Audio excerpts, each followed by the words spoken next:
Shalom and welcome to Jerusalem Studio.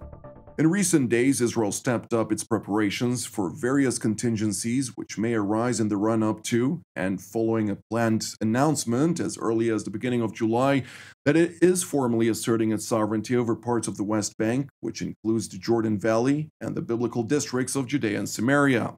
However, growing threats of massive conflict and other retaliatory measures have been recently leveled at Jerusalem, raising questions vis-à-vis Israel's preparedness to contend with potential consequences of a probable annexation.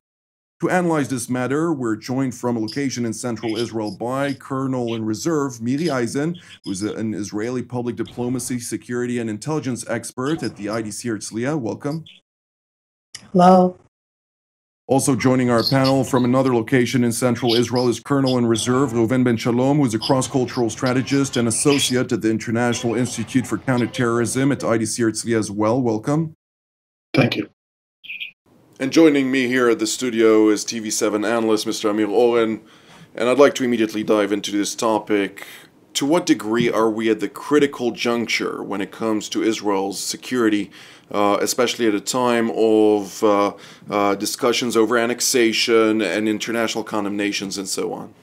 We may indeed be approaching a critical juncture because coincidentally we are now marking the 53rd anniversary of the Six-Day War, which started on June 5th, 1967. And during which Israel took control of the West Bank, which was earlier annexed by the Hashemite Kingdom of Jordan. And for the last 53 years, there has been no formal change in the status of these territories. President Trump invited both Benjamin Netanyahu and his then rival Benny Gantz to Washington to unveil his vision for peace, part of which has to do with Israel extending its sovereignty over parts of the West Bank. There are, of course, other chapters in this vision, which include transferring some of Israel's sovereign lands to a Palestinian state which might be established in 4 years' time.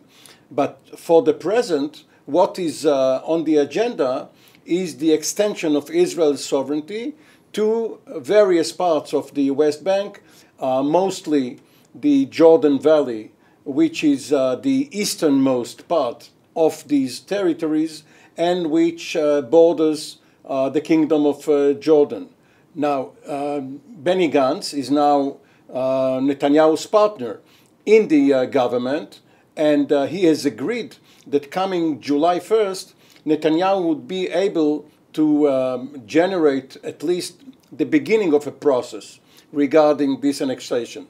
And what gives Netanyahu a sense of urgency is the understanding that the Trump administration may not be there any longer come next January, and that this is an opportunity, the way Netanyahu sees it, to have a fait accompli.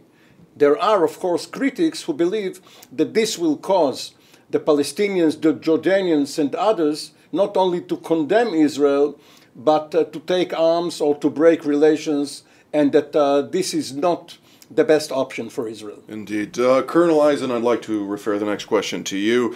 From a political sense, as Mr. Oren stated, within the coalition agreement, Prime Minister Netanyahu insisted to have inserted a certain section that permits the beginning of moving forward on really bringing about the annexation of 30% of the West Bank, which includes the Jordan Valley and, as I stated in the intro, Judea and Samaria.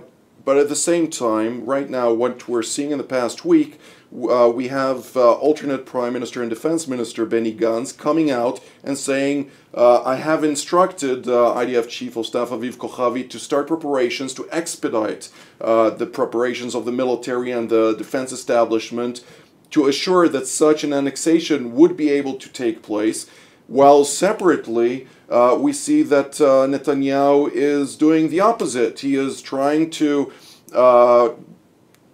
extinguish to a certain degree the fires that were caused, because the people on the right side of his political bloc are not very satisfied with Trump's peace initiative, considering that it doesn't really answer their ideological standpoint on the conflict. And on the left side of his political bloc, there is other aspects that are pushing him in that direction. So it seems that he's really keeping the cards at hand, and he's been very vocal of 2 points. One, as Mr. Oren has stated, it's an historic opportunity to bring about this, but at the same time he's saying, this is not my decision, it's the Americans that will dictate the timetable. What's going on there?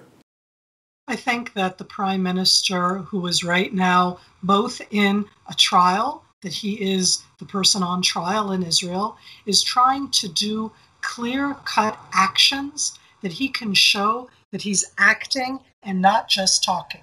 It's not taking it out of context, but it's being very specific about something that he can act on, even though it necessarily is going to bring about the security challenges that we're going to be talking about right now. Meaning, Israel has said, and certainly the Likud party has said, that they want to apply Israeli law to the areas of the West Bank that are under the Trump peace plan, under the Vision for Peace, that are supposed to be in the future under Israel. Let's act now. Let's get it done. And in this sense, he's acting on that.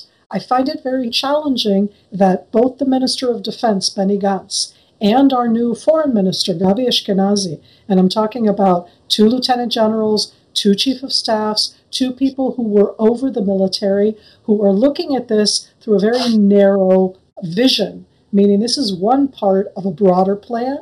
Implementing it and acting on it is in Netanyahu's interest, because he wants to show that he's doing. He wants to show his right-wingers that he's the one acting. I'm not sure that it's really going to bring about the ideas that Netanyahu would like, which is to really implement that much further throughout the West Bank. Indeed.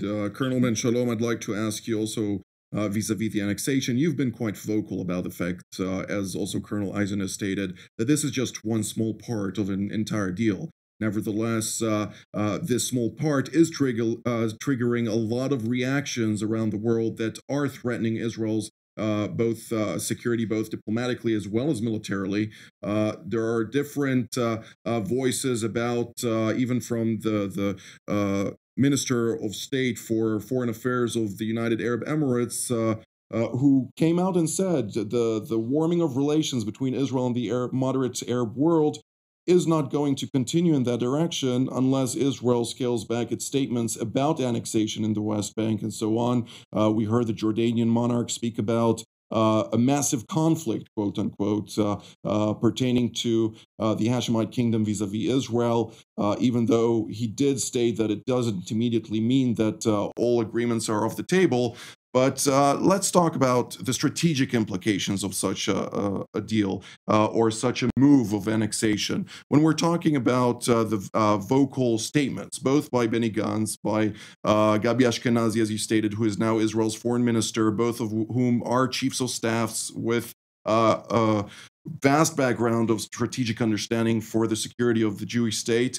And on the other hand, you have Netanyahu, all of whom are emphasizing that this provides Israel strategic depth in order to defend itself from future attacks. Nevertheless, up until today, Jordan, the Kingdom of Jordan, has provided the true depth of field. As long as Jordan is stable, Israel is stable because of the peace treaty between the 2 countries. So if now such an annexation will bring about the end of a treaty of peace between Amman and Jerusalem, to what degree are we not losing the true depth of field that protects us from Iran, from Iraq, from other countries around the region? Complicated, too complicated. I think all the issues on our table are usually like equations with many variables. It's always like this here in Israel and the Middle East, and this more than all, because you can't put your finger on one point, like the political part of it, the strategic, the security issues, and analyze things through that prism. You just can't do it. It's all mixed. We talked about the former chiefs of staff, so with all due respect, these rookie politicians, they don't have a strategic vision of leadership, of political leadership. they come from the military, so they know that aspect. And their policies, what are their policies? They changed 180 degrees when they shifted to be partners of Netanyahu. Netanyahu, what are his calculations? His calculations are, of course, political. I think his stress now is not only the Trump administration and will he continue to second term, but his political base and the promises made there. Now, not only Netanyahu, politicians and leaders throughout the Middle East have two voices. One always is outward, and one is inward. Jordanian king is a classic example for that.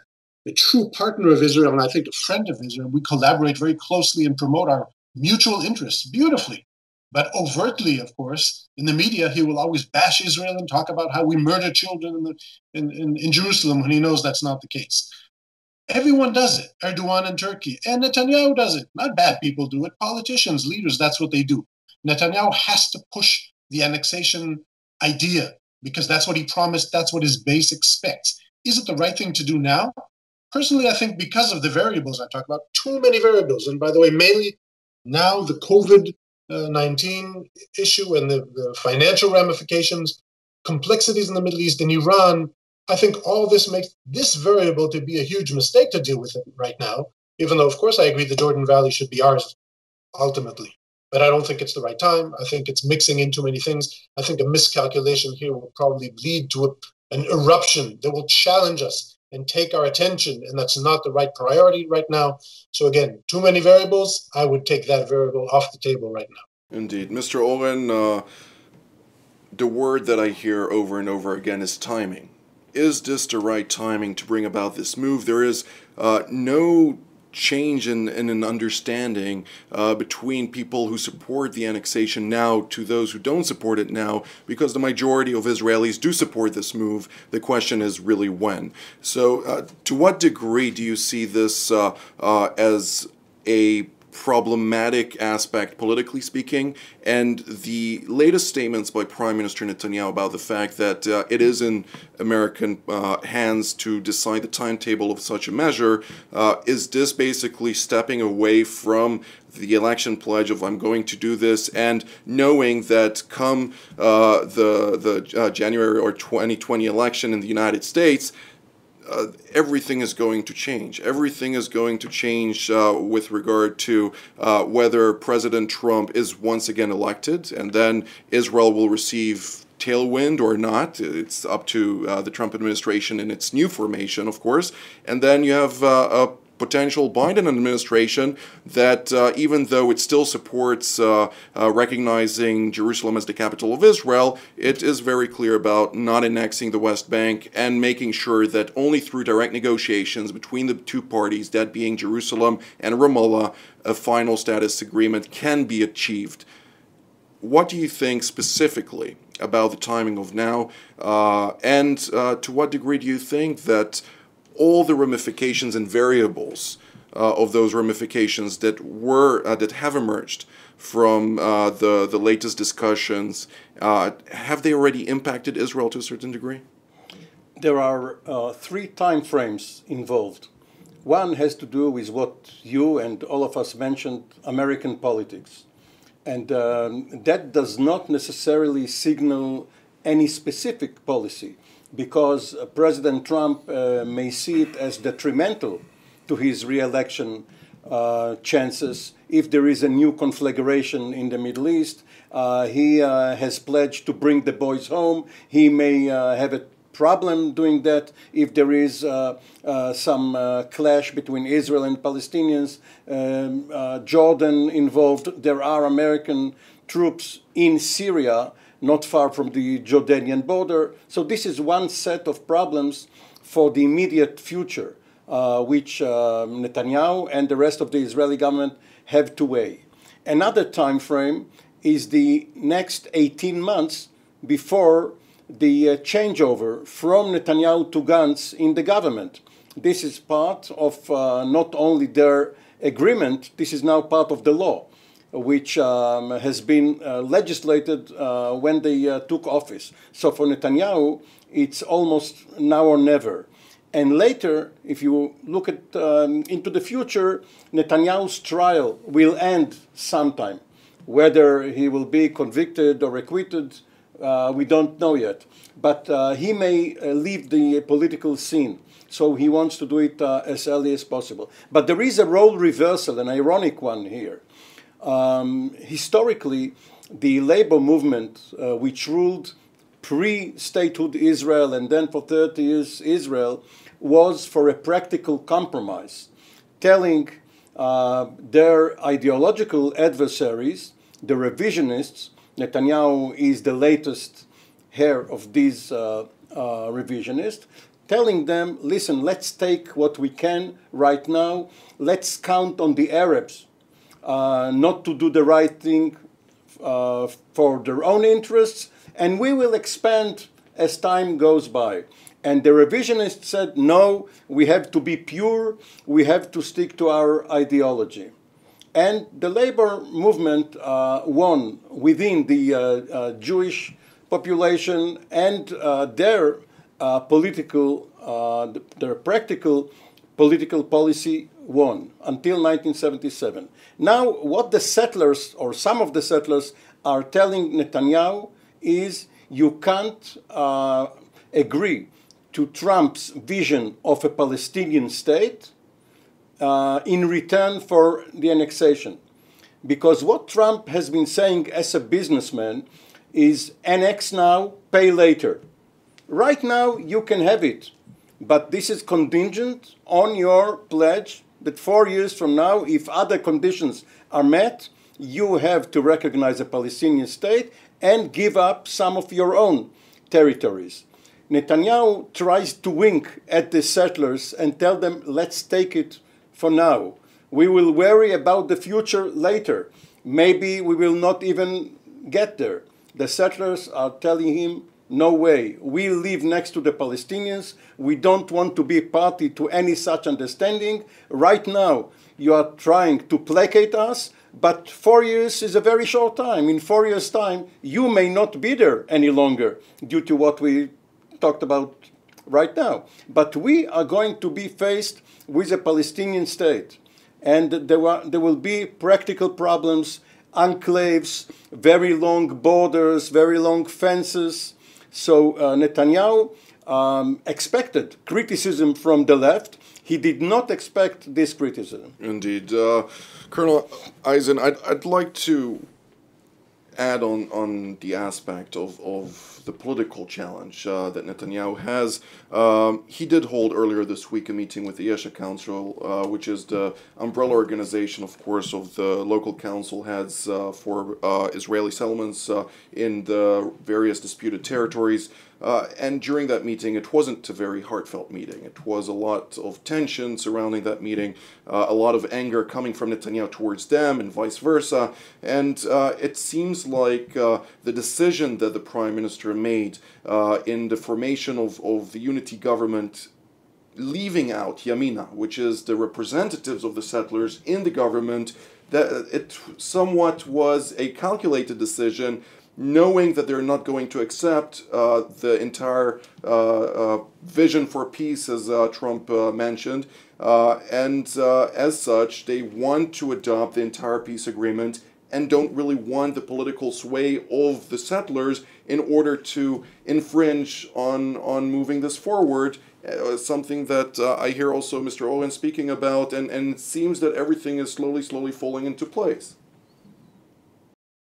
I'm not sure that I would view it in the same way that you're presenting right now. I think that Netanyahu was very worried about his place in history. Begin was the one who did peace with Egypt. Begin is the one that, when he was prime minister, he applied Israeli law to the Golan Heights under that national unified government in 1967. The entire government applied Israeli law to Jerusalem. So Jerusalem was done without him. The Jerusalem law was passed, again, under a Likud Begin-held government. So you have Begin, who did Jerusalem, and Begin, who did the Golan, and Begin, who did peace with the Egyptians. What does Netanyahu have? And Netanyahu is very much hooked into the way that Judea and Samaria, the heartland itself, but to arrive at a resolution. And he's given a chance here to do an actual step and to do it with U.S. administration backing. Again, as Reuven said before, it's a lot more complex than just that. But when he, Netanyahu, comes and talks to the Yesha Council, he wants to represent them. The Likud sees themselves at the forefront, not that little party Yamina. So it isn't a question of just bringing in the party that mainly represented those settlers. For the Likud, they are at the forefront of the idea of the one Eretz Yisrael, that whole land of Israel, the heart of that land. That isn't something that Yamina has. And I think that Netanyahu wants to take that back. Will it be successful? What complications will come out of that? That's a whole different story. Indeed. Colonel Ben-Shalom, I'd like to touch base on a few conversations that I had with some people in Amman, the capital of Jordan, all of whom have voiced, and those are people primarily from the inner circles of the Jordanian indigenous people of Jordan. I'm not talking necessarily about the majority of Jordanians who are Palestinians, but they voiced concerns about the fact that Israel would ultimately come to deploy many forces along the border, a border that has seen for quite some time now, and has proved to be quite a challenge to Israel in the past before the peace agreement between the two countries. How do you see Israel actually taking this sensitive issue into account when they're talking about asserting Israeli sovereignty over this territory, also at a time when there is a lot of political tensions, not only surrounding this territory, but also surrounding Jerusalem's Temple Mount, where there's discussions which are also integrated as part of the regional approach from Trump's vision for peace. It seems like the Saudis are also looking to build their presence in the Temple Mount. The Jordanians are seeming to be more lenient towards this decision, since Turkey is slowly bolstering its position in Jerusalem. How do you see all of this playing in the near future? Well, especially Jordan. And first, I must say, I think we Israelis in general have a lot of respect for Jordan. The IDF has a lot of respect for the Jordanian army. Even looking back at our wars, even when we fought as bitter rivals, we saw them as honorable fighters. And now when we walk the battlegrounds together, we look at it together with a lot of respect. So I think this is very important to say. They're our neighbors and our friends. I think when it comes to rhetoric and presenting narratives to the region and to the world, the Jordanians are geniuses. And I think they do it much better than us. I think they are a relatively weak country, or unstable, that need very much the collaboration with us and collaboration with the United States. And I think that their stability is fragile. And also when you look at the demographics there, it's a sensitive country. So that's as far as what's happening underground. Overtly, you hear very tough talk about their place in the region, about what they'll do to us if we do this and if we do that. They're excellent negotiators. I think many times we Israelis take it even too seriously and are insulted from this or that. Bottom line, they need this collaboration. They need this peace just as we do. Our collaboration is perfect. There is absolutely no threat whatsoever from any annexation of the Jordan Valley. On the contrary, it would make the place more stable for Jordan because our collaboration between the armies is perfect as it is anyway. So what is it?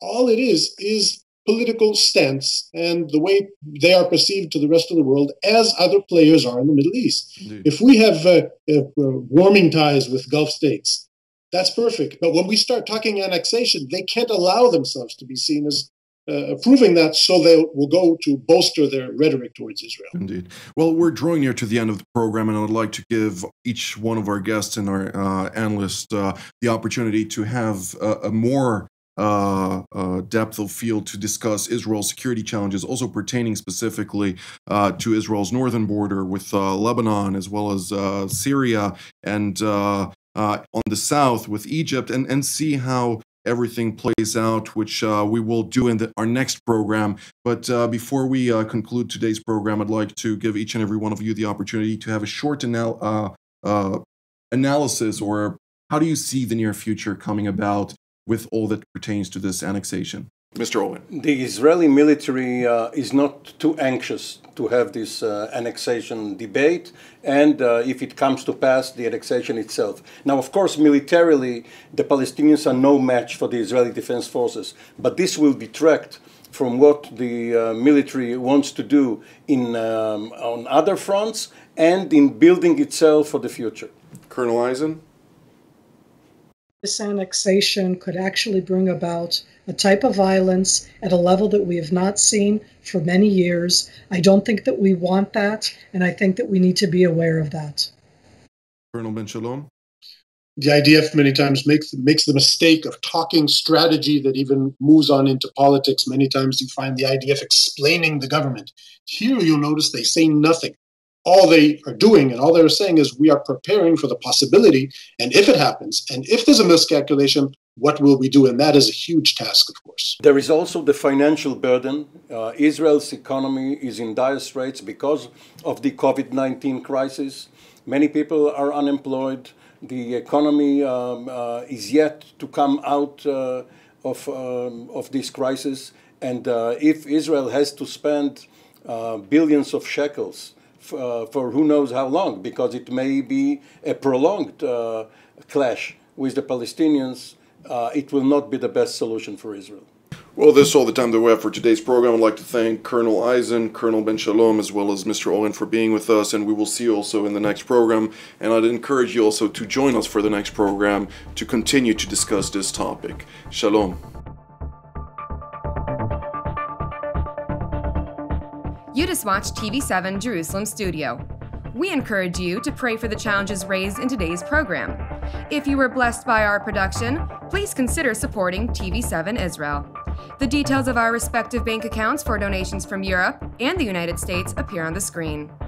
Your generosity allows us to continue to serve God's calling, to broadcast content that truly matters through TV7 Israel from Jerusalem.